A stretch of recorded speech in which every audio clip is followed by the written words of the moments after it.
marketing and stuff like that. So that would be for those that are transitioning out.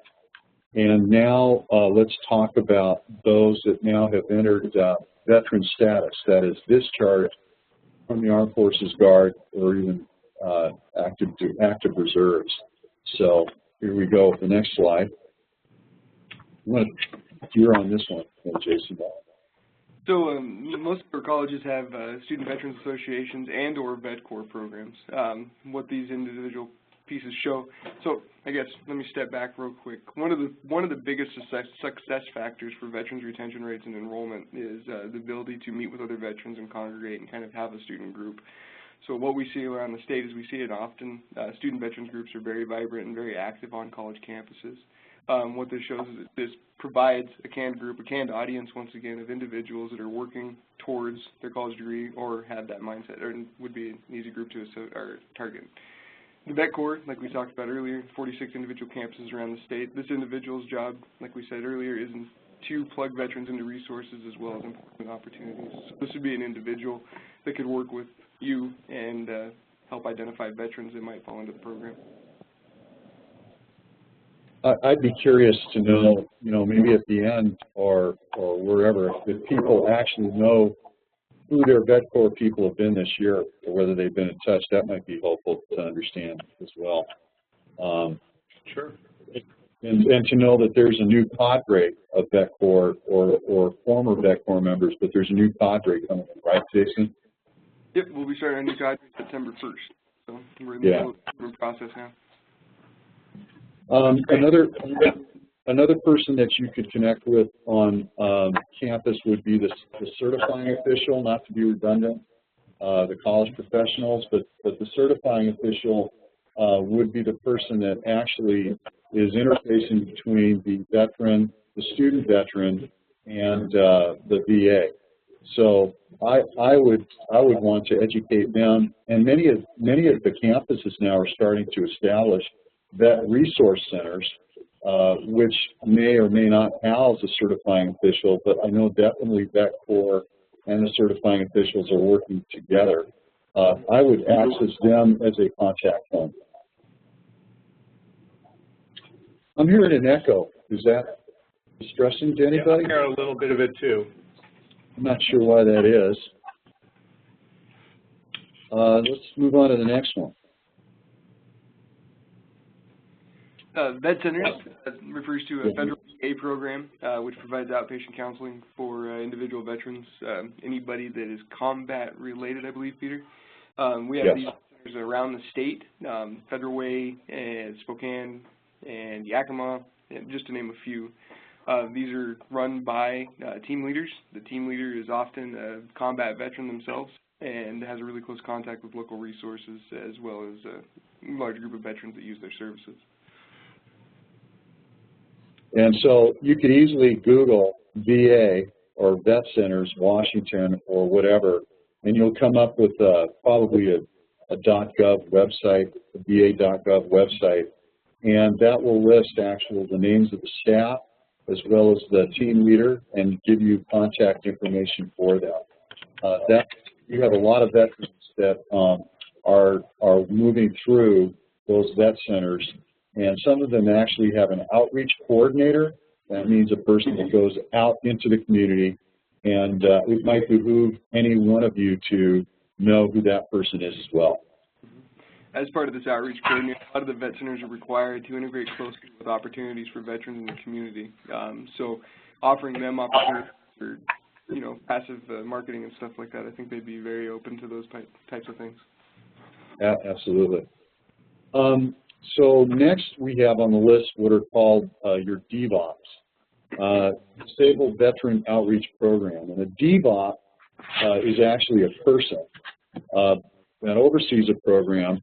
And what a DVOP does is provide intensive services to veterans who are economically or educationally disadvantaged.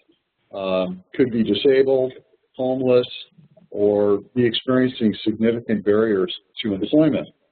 And your DVOPs are folks that are located at your local work source or most work sources. you'll find that I have provided you with a web link below what we call the lever. I'll talk about that in a second. But the web link there will take you to the site that will allow you to search your area to find out who your local contact is. Your lever, your local veteran employment representative, does outreach, performs outreach to employers, and engages in advocacy efforts with hiring specialists, and tries to work with folks to increase employment opportunities. So they're actually out there working with the veteran, but also with the employer. And so you've got two links, one for the National Resource Database, one for the DVOP Lever. I provided you the second link just because it's a good resource to know and be aware of.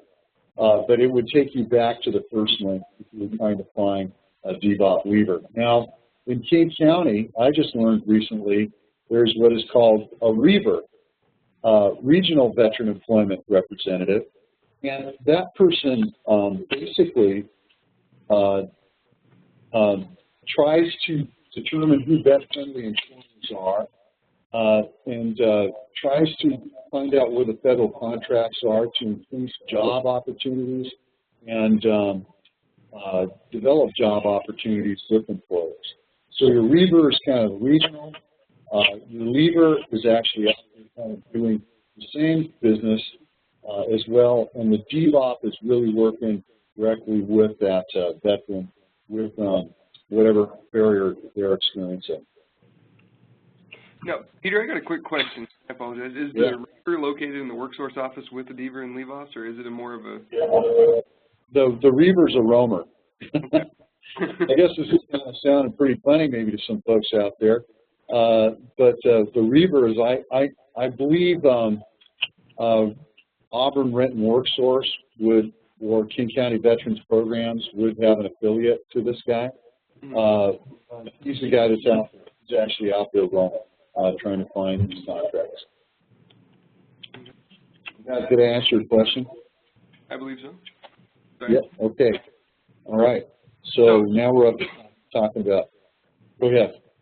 So your family readiness groups are associated closely with your reserve and guard units. What this group is meant to do is it's meant to provide let's say back home group for individuals that are being deployed. It works closely with the families of those being deployed, as well as it sets up and kind of helps out with integration as those deployed members come back. Our National Guard and Reserve units don't technically come back to bases. Sometimes they come back to communities. So these family readiness groups end up being a really close-knit group of people for them to come back to as the transition process. So you probably all have a local Guard and Reserve unit, and so finding somebody that can help you there would be a good thing. I just lost somebody. Education officer? With Guard and Reserve units, a lot of them have education officers. The Guard and Reserve units have access to different types of GI Bill and educational benefits. Education officers are meant to help out in identifying those and helping them claim for those pieces. It's often important to know that the education officer has that as a secondary duty. So sometimes they're a little bit tougher to work with, and that's not meant to be a slam or anything on anybody. It's you got a lot of individuals all through one individual. So. And then finally, another point of contact in order to do outreach with veterans would be your Veterans of Foreign War posts. Most likely you've got faculty. You've got perhaps even folks that belong to some of these organizations, as well as your American Legion posts.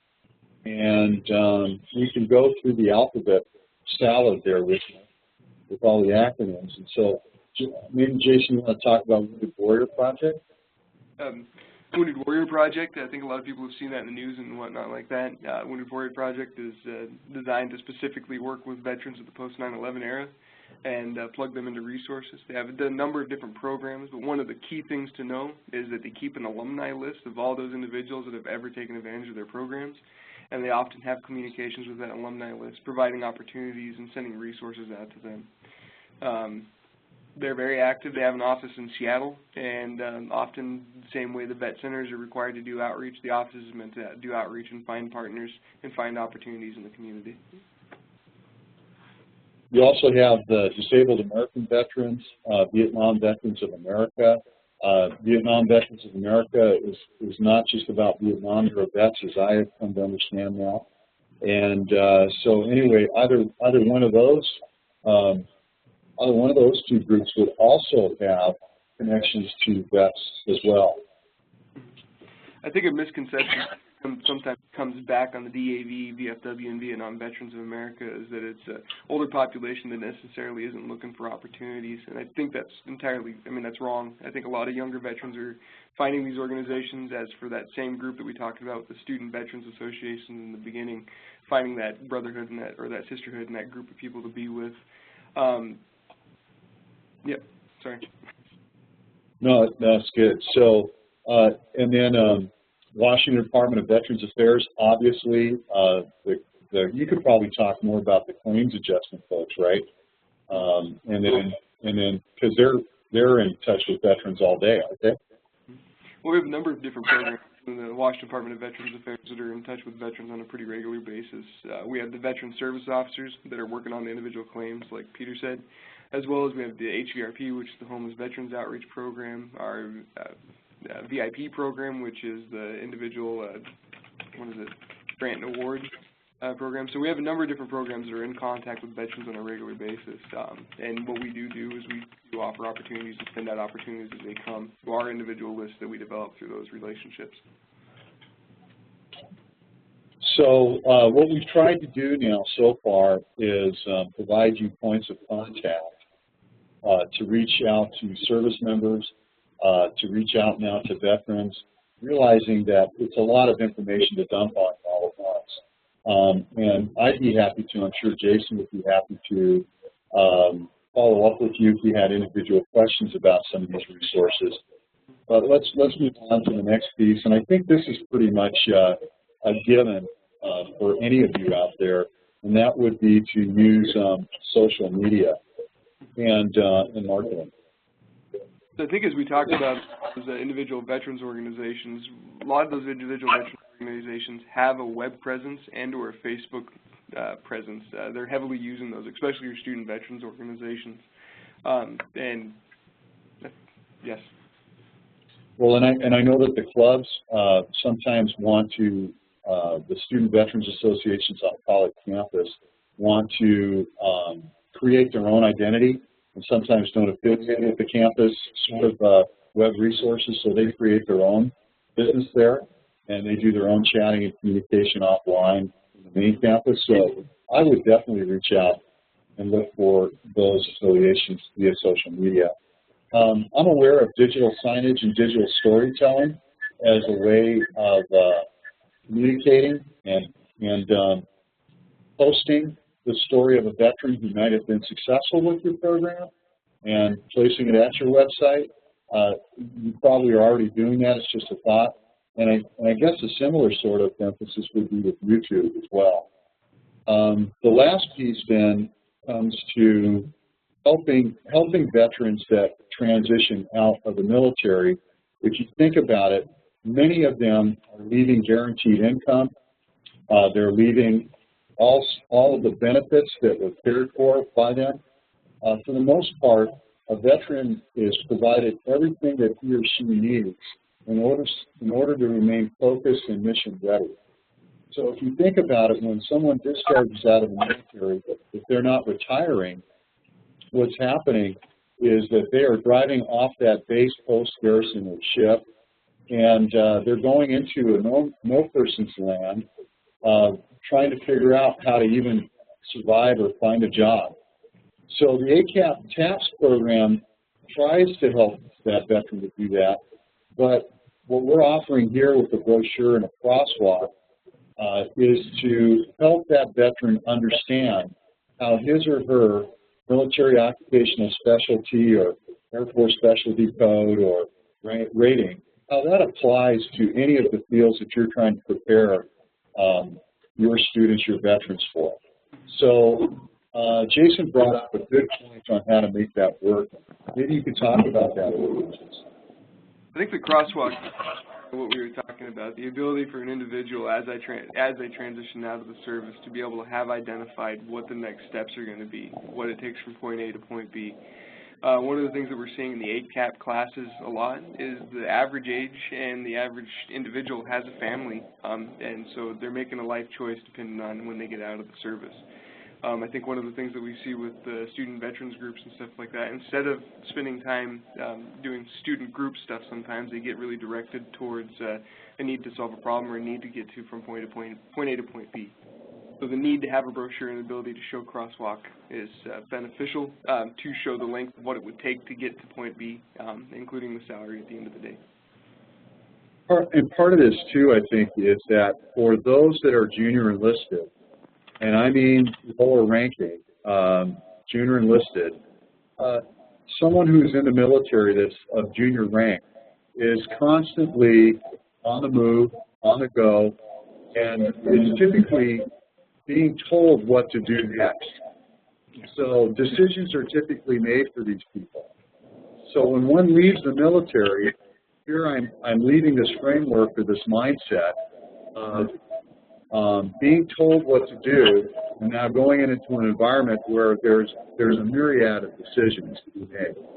So by you providing structured, identifiable, meaningful information by which to direct this person can see the connection between point A and point B, I think you will be able to hit home pretty well there. Let me interrupt real quick here, guys. Could I ask everyone who is just Peter and Jason leave their phones on. Everyone else, if you could mute your phones, it would appreciate it. We're getting a lot of feedback here. I know I'm not playing any guitar, so bad joke. Oh yeah, okay. just mute your phone. Thank you, if you would. Thank you. Go ahead, Peter. Sorry. Okay. Well, no. Anyway, so I think that having something structured and outlined for that veteran to look at will be very helpful to them. A lot of the time, go ahead.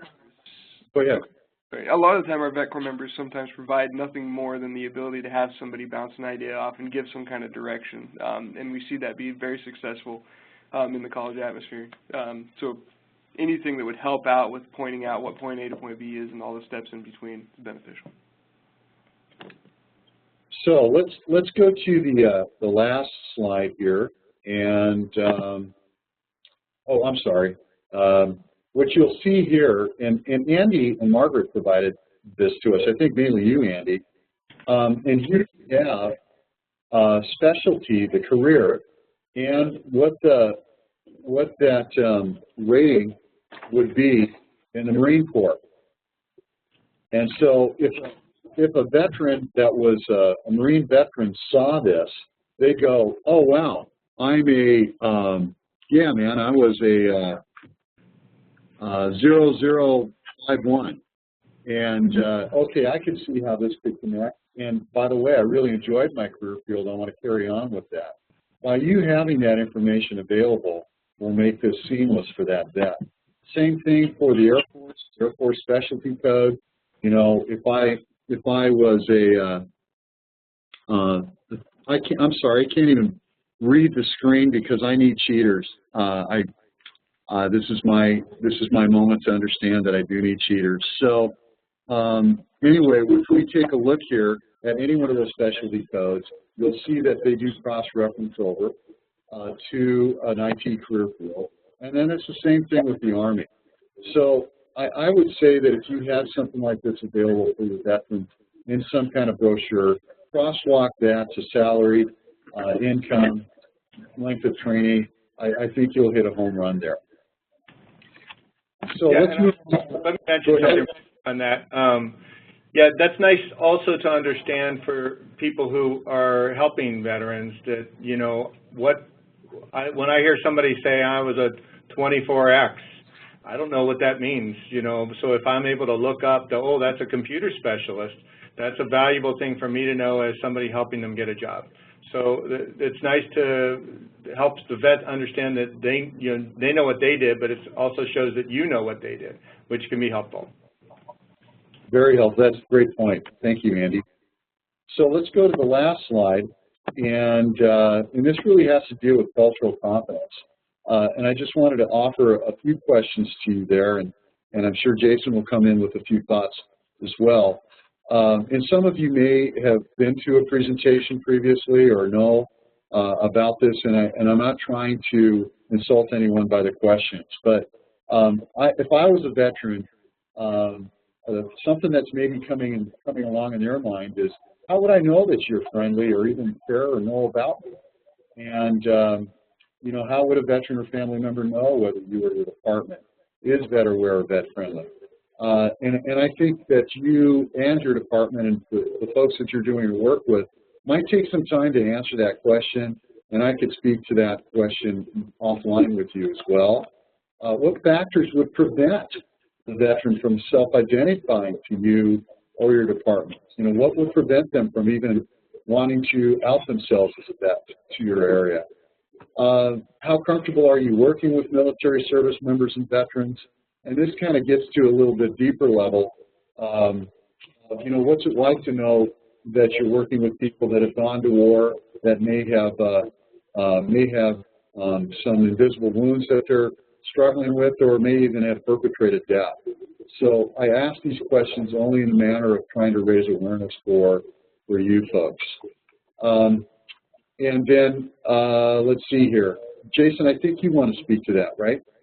Yeah, I just wanted to make sure that we had the conversation that as we identify or we talk about identifying veterans or targeting veterans based off their rate, MOS, or AFSC, we ask the question, how do they identify with that in some ways? I think that coming out of the military, you can come out of it in two different ways. I mean, you can come out of it a number of ways, but you can come out of it entirely happy and enjoying what you were doing in the service, or you can come out completely not wanting to do that anymore.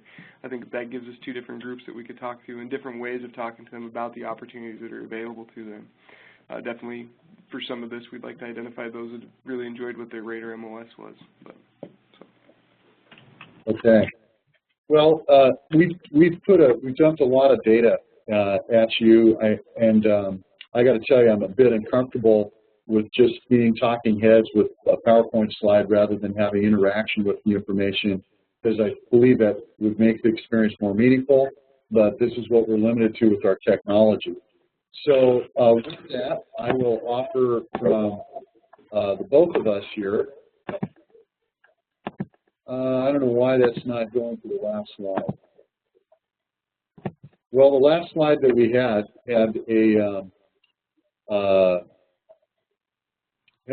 a logo for both of Washington Department of Veterans Affairs and the Veteran Training Support Center. And thanks for your interest to better serve those who serve, and appreciate the opportunity and time to be with you here today. I don't know what you have to offer, Jason. Thanks for your time today, and feel free to contact me with any questions or anything like that. So we'll leave it at that. Any questions?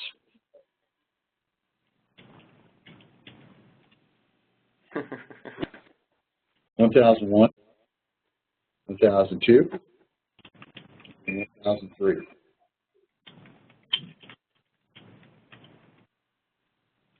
So, Andy, I don't see that folks are coming forward with any questions unless they are on mute. Oh, I'm going to turn that over to you now, Andy.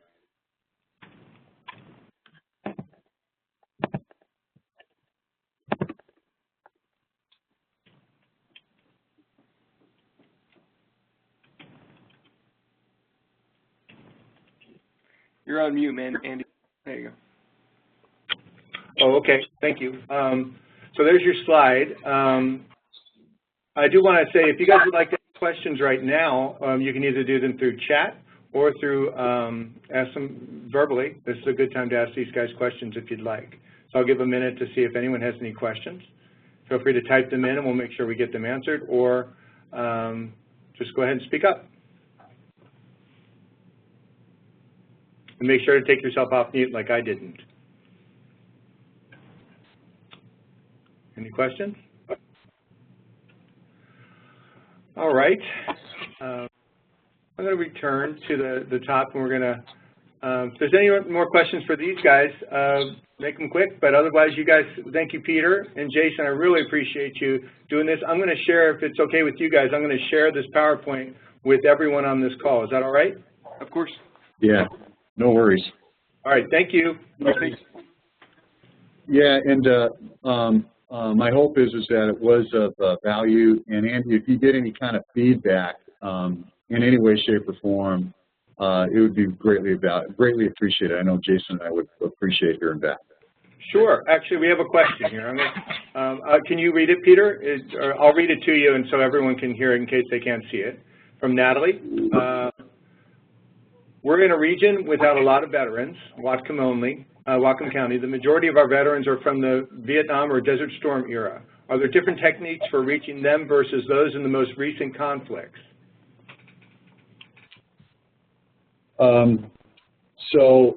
So you're asking, I just needed to clarify, asking about reaching out to the older generation vets versus the younger. Is that correct? Is that correct, Natalie? Does that sound right? Correct. Okay. So I would, and Jason join in with me here, I would make contact with those varying organizations that we had described before. I would also make contact with the team leader. It's Mike Devotny, I believe that's up there at Bellingham. I would also make contact with the Vet Corps rep that's there. And I don't know if Lucas Coffey is going to continue next year. Is he, Jason? Yes, he is. So I was actually going to ask Natalie real quick. When we talk about Whatcom County, does that include Bellingham Technical College as well as Western Washington University? It can. I mean, two of the Whatcom and Bellingham Tech are both part of our consortium group here, but okay. Western isn't. But okay. So then we do have a Vet Corps member at Bellingham Technical College. Alfred Frere is very involved and has a large group of younger veterans that he works with on a pretty regular basis. Whatcom is actually home to another organization that's got a pretty large group of younger veterans that have been involved with things, and that's the Growing Veterans. It's run by a gentleman named Chris Brown, which I can provide contact information if you'd like later. It's veterans at a farm, but these veterans are using that as an opportunity to look for employment and other opportunities as they transition. So, I mean, I think these are different ways that you can go about attracting some of the younger veterans, both by using the college campus as a point of synergy, since the GI Bill is as attractive as it is now. And then we have a large group of veterans that are starting different ways of giving back and different ways of serving through grassroots organizations and whatnot like that. Okay. The original question, I think, was there are a lot of veterans who are from Vietnam or Desert Storm. Is there particular resources that might be better to reach those? I would contact Mike Devotny, the team leader, asking, hey, if I could just meet with you or your outreach person or provide some literature postings within the office. I know that you've got some active American Legion and VFW posts in the area, and all it takes is some outreach to any one of those folks. Disabled American Veterans and Vietnam Veterans of America. Those would be the organizations that I'd reach out to for those who are out there. You know, I'm also thinking, too, that the Washington Department of Veterans Affairs has a PTSD program provider by the name of Bridget Cantrell, and she is located in that area. She has a subcontractor that works for her, and they see veterans in that region, some who are employed, some who are not employed, and some who may be seeking employment. And I'd be happy to provide you with contact information, or you could just go to the WDVA website and look up counseling contractors, and that contact information is there. With that group of veterans specifically, there's also an educational benefit called the VRAP, which is VRAP. And the VRAP would be a way to work with a certifying official to help identify, or at least work on some way of identifying to local community members what available educational benefit still exists for them if they wanted to come back and go into one of these training programs. The VRAP specifically for veterans over the age of 30 that are looking to go into a retraining program that's around the year time frame, I think, is when they find employment. More VRAP information can be found on the VA webpage, but your certifying official would be able to help out answering some of the criteria and eligibility requirements. Yeah, great. Yeah, VRAP's a great program. There's one other question I saw. Is the Vet Corps program on college campuses a national program or only in Washington State? It is only in Washington State that we have it set up now. There is a start of a Vet Corps nationwide, but it's not specifically the way that we have things set up. We're considered the national model, being that we use veterans to fill the positions on campuses to work with veterans. Okay. Thank you. Any other questions for these gentlemen? Oh, come on. All right. Well, thank you both for being on this call. I really appreciate all your help. And I am going to send this PowerPoint out to the team, and I'd like any other information you can send us. I'll try to get it out to them as well. So thank you, guys. Andy, as always, you're a great host, and it's always good to be in connection with you. And for those those folks that called in, it was nice to make your acquaintance, even though I'm not sure who you are. Maybe we'll cross paths in the future. All right. Thank you. Take care. All right.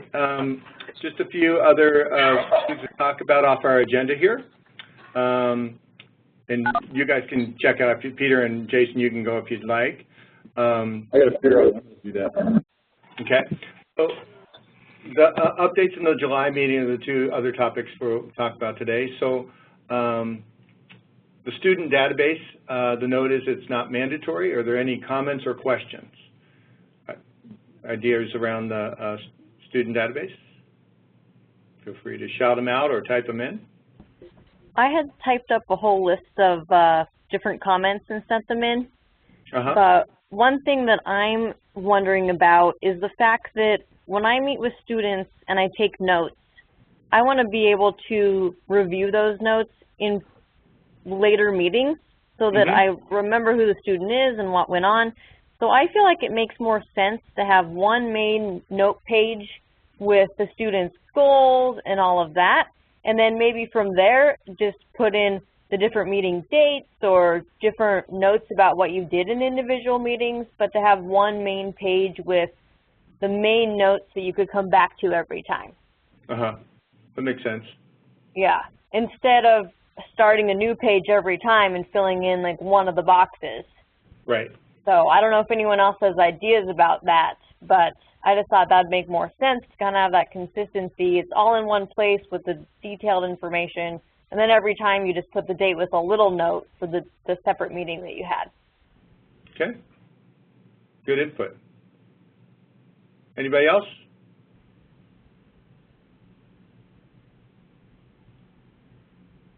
All right.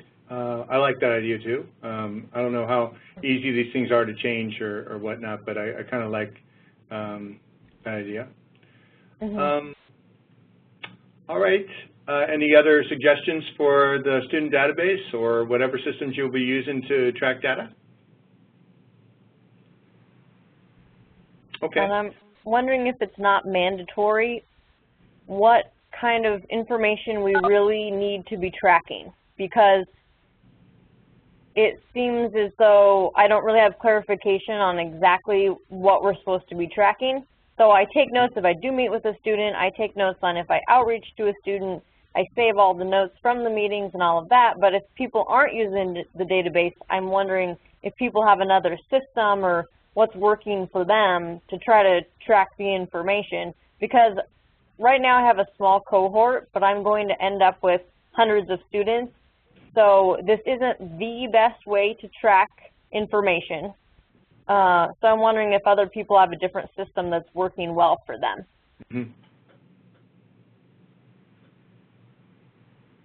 And for me personally, we're just starting to, we have some classes where it's infused, so I have lists of student rosters and things like that, but we're also just getting going as well. So I'm in a similar boat with you there. Yeah, because we're supposed to outreach to other the people, students. whoever else has good ideas on this. Yeah, we're supposed and to outreach it doesn't have to be every in this week. meeting.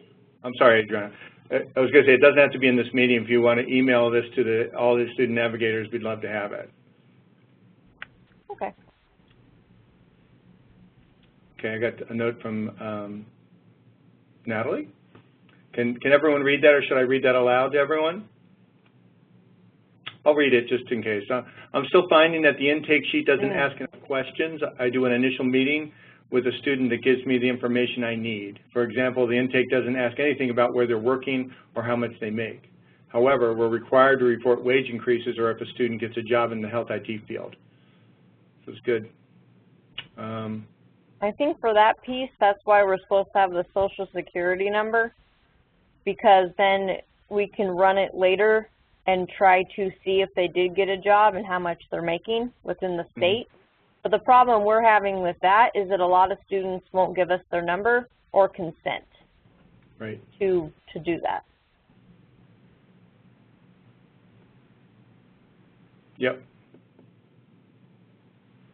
I wish I had a magic answer for that.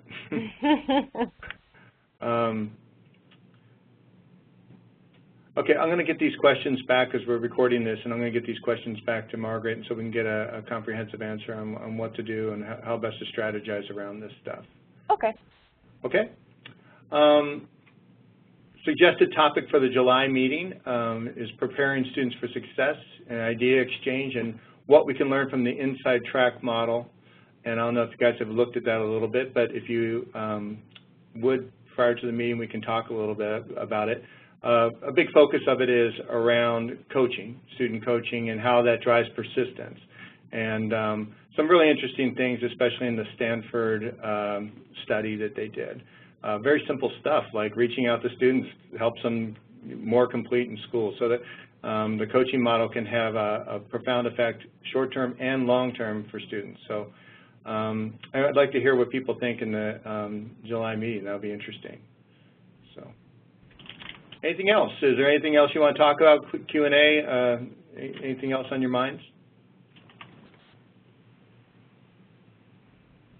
All right. Going once. Going twice. All right. Well, thank you guys for coming to the meeting. I hope this was valuable. We have a recording of this. I do have this PowerPoint. We'll be able to get it out to you. And talk to you soon. Thank you. Thank you.